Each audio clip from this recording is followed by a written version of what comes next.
If a woman running for county commission wins, she would be the only the third person like her ever to hold public office in the United States. So what makes her so different? Fox 35's Chase Kane explains. It's a day many people would just stay inside.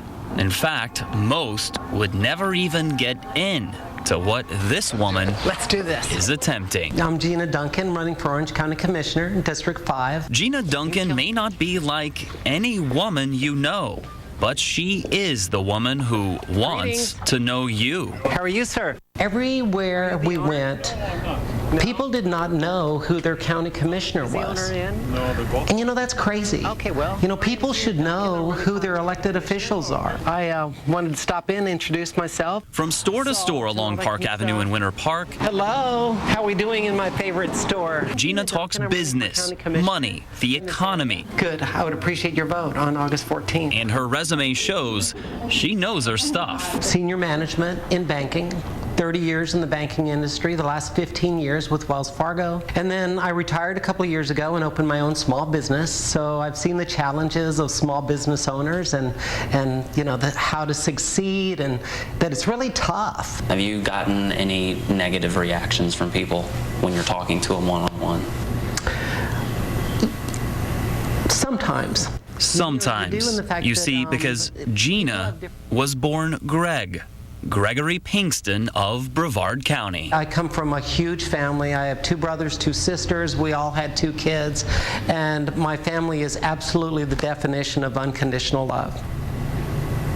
You have 2 kids. I have 2 kids. I was married for 25 years, and I have 2 grown children who are succeeding and just doing wonderfully. Gina lived 50 years as Greg until 2007, when that changed permanently. It really all boils down to being happy and being your authentic self. I'm stopping in to introduce myself, give you a little information. And by being authentic, you know, you leave that baggage at home, and you can flourish, and you can you know, be energized to get up every day and represent the district.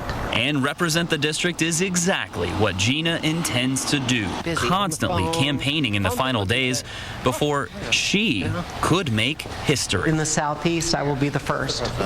And so what would that mean to you if that happens? You know, that would mean a great deal to me, but it also means a great deal that the community is embracing diversity, and they're embracing, you know, social equality for all people.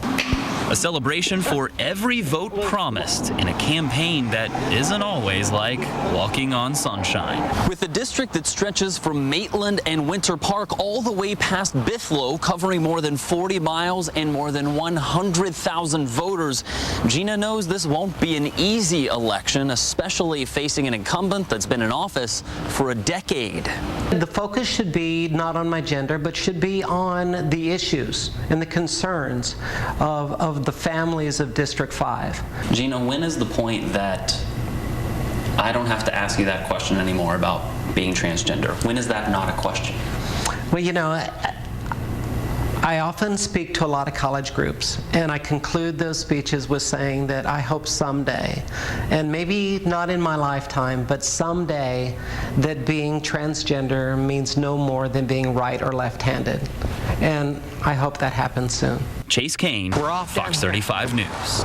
Nationwide, there are a couple of other transgender candidates on the ballot this year. A state assembly seat in Nevada and a city council post in New York City could both be held by transgender candidates.